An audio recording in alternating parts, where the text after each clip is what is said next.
स्वागत है दोस्तों अपने YouTube channel ITI technical course में। दोस्तों ये पेपर इलेक्ट्रीशियन थ्योरी का है और सेकंड ईयर वालों स्टूडेंट के लिए है। इसके पहले 3 फेस इंडक्शन मोटर की सारी क्लासेस हो चुकी हैं, कंप्लीट हो गई हैं। आज है सिंगल फेस मोटर, यानी अभी तक आपने सिंगल फेस इंडक्शन मोटर के क्वेश्चन पेपर नहीं देखे हो तो ज़रूर देखना, बहुत इंपॉर्टेंट क्वेश्चन पेपर है और इलेक्ट्रीशियन सेमेस्टर 3 मॉड्यूल नंबर 4 है। अब आपको मालूम होगा कि जो अभी क्वेश्चन आने वाले हैं निमी पैटर्न से आधारित क्वेश्चन पेपर आने वाले हैं और आपको भी उसी से रिलेटेड क्वेश्चन की तैयारी करना है। प्रत्येक वीडियो में मैं 20 क्वेश्चन का सलूशन करा देता हूं, आप लोग ज़रूर लास्ट तक देखना, अच्छे क्वेश्चन पेपर आते हैं। चैनल पे नए हो चैनल को सब्सक्राइब करना, लाइक करना, शेयर करना है। आज के फर्स्ट नंबर क्वेश्चन की बात करते हैं। 212 नंबर क्वेश्चन है, यानी सिंगल फेस इंडक्शन मोटर के बारे में है और 212 नंबर क्वेश्चन है। 211 तक के सारे कंप्लीट क्वेश्चन अपलोड कर दिए गए हैं, डिस्क्रिप्शन पे लिंक दी गई है, आप आसानी से देख सकते हो। क्वेश्चन ये कह रहा है एकल चरण प्रेरण मोटर का कार्य सिद्धांत। एकल चरण यानी होता है what is the working principle of single phase induction motor.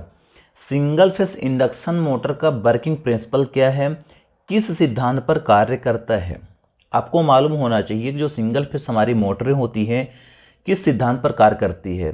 Option A दिया है लेंज के नियम, ऑप्शन बी दिया है जूल के नियम, ऑप्शन सी दिया फैराडे के विद्युत अपघटन के नियम, ऑप्शन डी दिया है फैराडे के विद्युत चुंबकीय प्रेरण के नियम।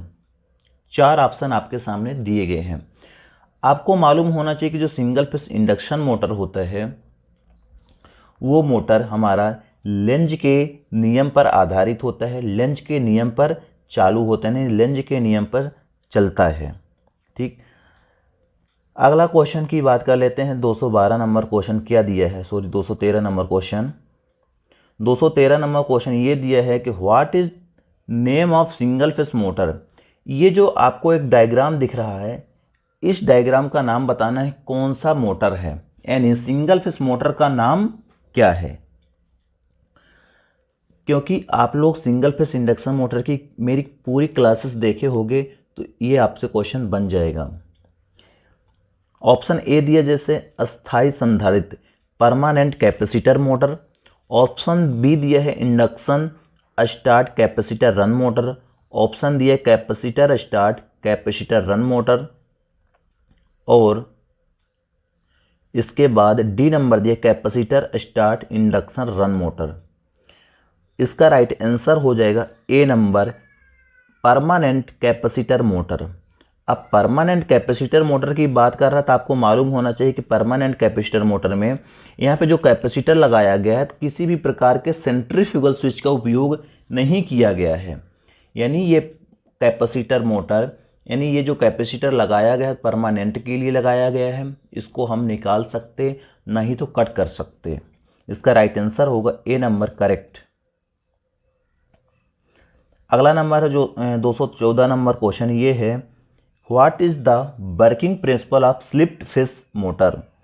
स्लिप्ड फेस मोटर का कार्य सिद्धांत क्या है, आपको मालूम होना चाहिए। जो स्लिप्ड फेस मोटर होती है उसका कार्य सिद्धांत यानी वर्किंग प्रिंसिपल क्या है। इसका राइट आंसर होगा ए नंबर लेंज का नियम। यानी जो हमारी स्लिप्ड फेस मोटरें होती हैं वो भी लेंज के नियम पर ही चालू होती हैं, लेंज के नियम पर ही वर्क करती हैं। 215 नंबर क्वेश्चन ये है एकल चरण मोटर किस सिद्धांत प्रकार का है, यानी which type of single phase motor is illustrated. यानी जो एकल चरण मोटर होते किस प्रकार का निर्दिष्ट करता है। इसका जो करेक्ट आंसर होगा 15 नंबर का, ये आपको दिख रहा होगा एक कैपेसिटर वो सिंगल फेस इंडक्शन मोटर का डायग्राम है ये, और इसका जो राइट आंसर होने वाला है वो होगा D number correct capacitor start capacitor run motor. Capacitor start capacitor run motor पे 2 कैपेसिटर लगाए जाते हैं, एक C1 लगा हुआ है, एक C2 लगा होता है। एक परमानेंट कैपेसिटर होता है, टेम्परेरी कैपेसिटर। जो परमानेंट कैपेसिटर होता है उसको हरदम लगा के रखते हैं, और जो एक टेम्परेरी कैपेसिटर होता है वो कैपेसिटर सिर्फ स्टार्टिंग के टाइम पे वर्क करता है, फिर इसके बाद सेंट्रीफ्यूगल स्विच के माध्यम से कट करा दिया जाता है। क्वेश्चन नंबर 16 दिया गया है एसी सिंगल फेस मोटर किस प्रकार को कम्यूटेटर मोटर प्रकार के तहत वर्गीकृत किया जाता है? जो एसी सिंगल फेस मोटर होती है किस प्रकार के कम्यूटेटर मोटर प्रकार के तहत वर्गीकृत मतलब होते क्लासिफाइड कर सकते हैं। इसका करेक्ट आंसर बी नंबर होगा, रिपल्सन मोटर। नेक्स्ट क्वेश्चन जैसे दिया 217 नंबर है, सिंगल फेस इंडक्शन मोटर शुरू करने के लिए कौन सी विधि अपनाई जाती है? सिंगल फेस जो इंडक्शन मोटर होती है चालू करने के लिए कौन सी मेथड का हम लोग यूज करते हैं? Which method is adopted to start the single phase induction motor?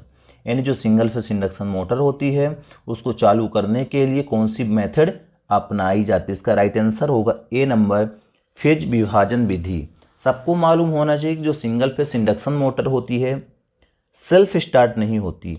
उसे सेल्फ स्टार्ट बनाने के लिए हम लोग एक स्टार्टिंग वाइंडिंग, एक रनिंग वाइंडिंग, यानी वाइंडिंग को दो भागों में बांटकर हम लोग सिंगल फेस इंडक्शन मोटर को सेल्फ स्टार्ट बना देते हैं। जैसे अगला क्वेश्चन दिया है 218 नंबर क्वेश्चन ये है, एसी सिंगल फेस मोटर का प्रकार क्या है? जो एसी सिंगल फेस मोटर होती है उसका प्रकार, types of single phase motor. अब आपको एक डायग्राम दिख रहा होगा, ये एक रनिंग बाइंडिंग है, स्टार्टिंग बाइंडिंग है, यहाँ पे कैपेसिटर है, यहाँ पे सेंट्रीफ्यूगल स्विच दिया है और यहाँ पे एक सिंगल फेस सप्लाई दे दी गई है, इसको बोलते हैं रोटर। अब ये इसको बताना है आपको पहचान करके ये कौन सी प्रकार की मोटर है। इसका जो राइट आंसर होगा डी नंबर होगा, capacitor start induction run motor. यानी जो ये मोटर दिख रहा है ये motor capacitor start induction run motor है। क्वेश्चन नंबर है 219 नंबर, सार्वभौमिक मोटर के अपकेंद्री स्विच गति नियंत्रण विधि में संधारित्र सी का उद्देश्य क्या है? यानी सार्वभौमिक का मतलब होता है यूनिवर्सल मोटर के अपकेंद्री स्विच के लिए गति कंट्रोल मेथड में सी का उद्देश्य क्या है? यानी जो हम कैपेसिटर लगा रहे हैं, कैपेसिटर क्यों लगा रहे हैं यूनिवर्सल मोटर में? स्पीड को कंट्रोल करने के लिए। इसका जो राइट आंसर होगा वो होगा डी नंबर, करेक्ट। क्योंकि जो स्पार्किंग होती है, स्पार्किंग को रिड्यूस करने के लिए यानी स्पार्किंग को कम करने के लिए हम लोग कैपेसिटर का यूज कर रहे हैं। नेक्स्ट क्वेश्चन 220 नंबर दिया गया है यहाँ पे, सबमर्सिबल पंपों को रीबाइंड करने के लिए किस प्रकार के बाइंडिंग तार का उपयोग किया जाता है? यानी जो सबमर्सिबल पंप होते हैं, सबमर्सिबल पंप को रिबाइंड करने के लिए जो हम बाइंडिंग तार यूज करते हैं उस तार को कहते हैं पीवीसी कवर, तांबे के तार। यानी जो हम लोग सबमर्सिबल पंप में बाइंडिंग जलने के बाद जब दोबारा वायर यूज करते हैं उस वायर का नाम है पीवीसी कवर, तांबे के तार बोलते हैं। क्वेश्चन नंबर जैसे अगला दिया गया है, क्वेश्चन नंबर ये है 221 नंबर है। क्वेश्चन ये है, किस प्रकार के एसी सिंगल फेस मोटर का कम स्टार्टिंग टार्क होता है? ऐसा कौन सा मोटर है कि जो सिंगल फेस स्टार्टिंग टार्क कम होता है?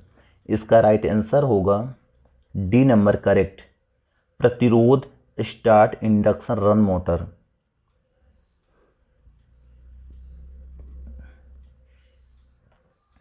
अगला क्वेश्चन है 222 नंबर क्वेश्चन ये दिया गया है, एकल चरण का मतलब सिंगल फेस मोटर में अपकेंद्री स्विच का कार्य क्या है? सबको मालूम होगा कि जो सिंगल फेस मोटर होती है उसमें जो अपकेंद्री स्विच यानी जो हम सेंट्रीफ्यूगल यहाँ पे स्विच लगाते हैं वो क्यों लगाते हैं इस मोटर पे? सबको मालूम होना चाहिए जो हम लोग सेंट्रीफ्यूगल स्विच का यूज करते हैं क्यों करते हैं? क्योंकि आरंभिक यानी स्टार्टिंग बाइंडिंग को डिसकनेक्ट करने के लिए, ठीक, यानी स्टार्टिंग बाइंडिंग की जो करंट फ्लो होता है उसको बंद करने के लिए हम लोग सेंट्रीफ्यूगल स्विच का यूज करते हैं। जब मेरा मोटर 75% गति कर लेता है तो उसके बाद सेंट्रीफ्यूगल स्विच को ऑफ कर दिया जाता है। अगला क्वेश्चन जैसे 223 नंबर दिया है, यूनिवर्सल मोटर सार्वभौमिक मोटर का अनुप्रयोग, यानी जो यूनिवर्सल मोटर होता है उसका यूज सबसे ज़्यादा कहाँ किया जाता है?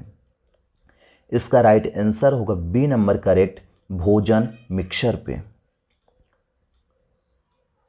जैसे नेक्स्ट क्वेश्चन 224 नंबर ये दिया गया है, बाउंड रोटर के साथ कौन सी एकल कला मोटर फिट होती है? बाउंड रोटर का मतलब ये होता है कि जो हमारे बाउंड वाले मोटर होते हैं उसमें एक कौन सी एकल फेस मोटर लगी होती है सिंगल फेस मोटर में? इसका जो राइट आंसर होगा वो होगा ए नंबर करेक्ट, रिपल्सन मोटर। यानी बाउंड मोटर पे सिंगल फेस जो मोटर लगी होती है वो रिपल्सन मोटर लगाई जाती है। अगला क्वेश्चन ये है, प्रतिरोध के संबंध में एकल चरण इंडक्शन मोटर की रनिंग वाइंडिंग और स्टार्टिंग वाइंडिंग के बीच क्या संबंध है? यानी जो सिंगल फेस इंडक्शन मोटर की रनिंग वाइंडिंग और स्टार्टिंग वाइंडिंग के बीच क्या रिलेशन है, क्या संबंध है? इसका राइट आंसर बी नंबर होगा करेक्ट, रनिंग वाइंडिंग कम है और वाइंडिंग अधिक है।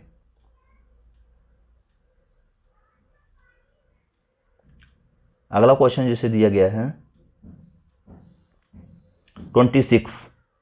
26 में ये है, आच्छादित पोल मोटर में यक्स के रूप में चिन्हित भाग। आच्छादित पोल जो रोटर है इसमें यक्स से चिन्हित जो भाग है इसका करेक्ट नाम बताना है। इसका जो राइट आंसर होगा सी नंबर करेक्ट होगा, रोटर घुमाव शुरू करें। नेक्स्ट क्वेश्चन जैसे दिया गया, कैपेसिटर स्टार्ट इंडक्शन मोटर के रोटेशन की दिशा कैसे उल्टी जाती है? क्या होता है जब मोटर हमारी घूम रही है कोई भी दिशा में, अब मोटर को रिवर्स घुमाना है यानी उल्टा घुमाना है, तो उसके लिए हम लोग क्या करते हैं, मुख्य बाइंडिंग टर्मिनल को आपस में बदल देते हैं। यानी जब मोटर को हमें उल्टी दिशा में घुमाना होता है तो उस टाइम पे जो मेन बाइंडिंग होती है उसके टर्मिनल को हम लोग चेंज कर देते हैं, तो मोटर हमारी उल्टी दिशा में घूमने लगती है। अगला क्वेश्चन है जैसे 228 नंबर क्वेश्चन ये दिया गया है, किस एकल कला कौन सी एकल फेस मोटर में टेप फील्ड स्पीड कंट्रोल विधि कार्यरत है? इसका राइट आंसर 228 का ए नंबर करेक्ट होगा, यूनिवर्सल मोटर। यूनिवर्सल मोटर में हम लोग स्पीड कंट्रोल करने के लिए फील्ड फ्लक्स को कंट्रोल करके कर सकते हैं। 229 नंबर में ये दिया गया है, खाद्य मिक्सर में किस प्रकार की एकल चरण प्रेरण मोटर का उपयोग किया जाता है? खाद्य मिक्सर पे जो सिंगल फेस मोटर होती है इसका उपयोग यूनिवर्सल मोटर पे करते हैं, यानी यूनिवर्सल मोटर को पे मिक्सर ग्राइंडर पे अपन लोग कर लेते हैं। नेक्स्ट जैसे क्वेश्चन 230 नंबर दिया है, एकल चरण प्रेरण मोटर की स्टार्टिंग और रनिंग वाइंडिंग के बीच कोणीय विस्थापन क्या है? इसका राइट आंसर होगा C number correct, 90 electrical degree. यानी जो सिंगल फेस मोटर होती है उसमें स्टार्टिंग और रनिंग वाइंडिंग के बीच 90 अंश का कोण बनता है। दोस्तों 20 क्वेश्चन हो गए हैं, इसके आगे क्वेश्चन नेक्स्ट वीडियो में मिलेगा आपको, अभी इसको बिल्कुल आप रट लीजिए।